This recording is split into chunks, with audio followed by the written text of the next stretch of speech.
Hi friends, நான் உங்கள் தச்சு டெக்லேருந்து பேசுகிறேன். இன்றைக்கி என்ன ரெசிபி பார்க்க போகிறோன்னா, சுக்கு காஃபி எப்படி போடுறதுன்னு பார்க்க போகிறோம். அதுக்கு தேவையான பொருள் என்னென்னு பார்க்கலாம். ஒரு கிளாஸில் பால், அதுக்கப்புறம் நாட்டு சர்க்கரை 2 டீஸ்பூன் எடுத்திருக்கேன். அதுக்கப்புறமா சுக்கு காஃபி பவுடர், அதாவது நான் ஆச்சி சுக்கு காஃபி பவுடர் எடுத்திருக்கேன். அது ஒரு 2 டீஸ்பூன் எடுத்துக்கலாம். இதை எப்படி செய்யலான்றதை பார்க்கலாம் வாங்க. இதை ஏன் குடிக்கிறோன்னா, நம்மளுக்கு கோல்டு, தொண்டை கரகரப்பு, அதுக்கப்புறமா ஃபீவர் இருந்தால் கூட சரியாயிடும் இதை குடிக்கிறதுனால.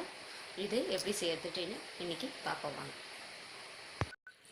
இப்போது பாத்திரத்தில் நம்ம எடுத்து வச்சுருக்கக்கூடிய ஒரு கிளாஸ் பாலை ஊற்றிடலாம்.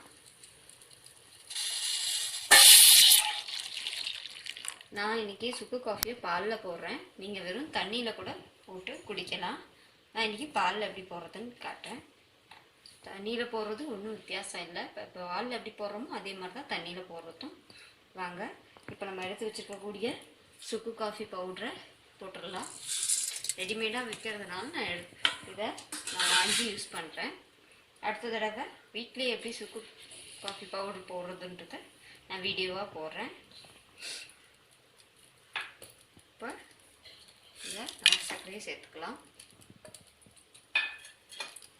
இப்போ இதை ஒரு 2 நிமிஷம் நல்லா கொதிக்க விடுவோம்.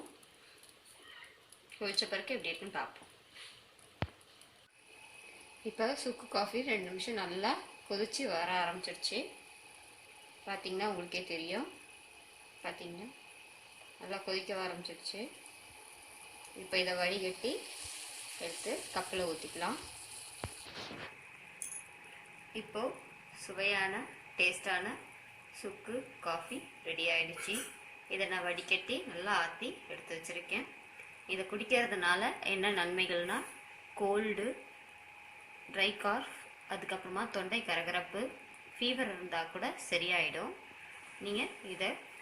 நீங்களும் இதே மாதிரி சுக்கு காஃபியை போட்டு குடிச்சு பாருங்கள்.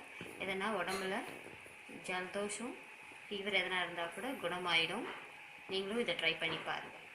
உங்களுக்கு இந்த வீடியோ பிடிச்சிருந்தா லைக் பட்டனை கிளிக் பண்ணுங்கள். Subscribe my channel. ரொம்ப ஈஸியாக நீங்களும் இந்த காஃபியை போட முடியும்.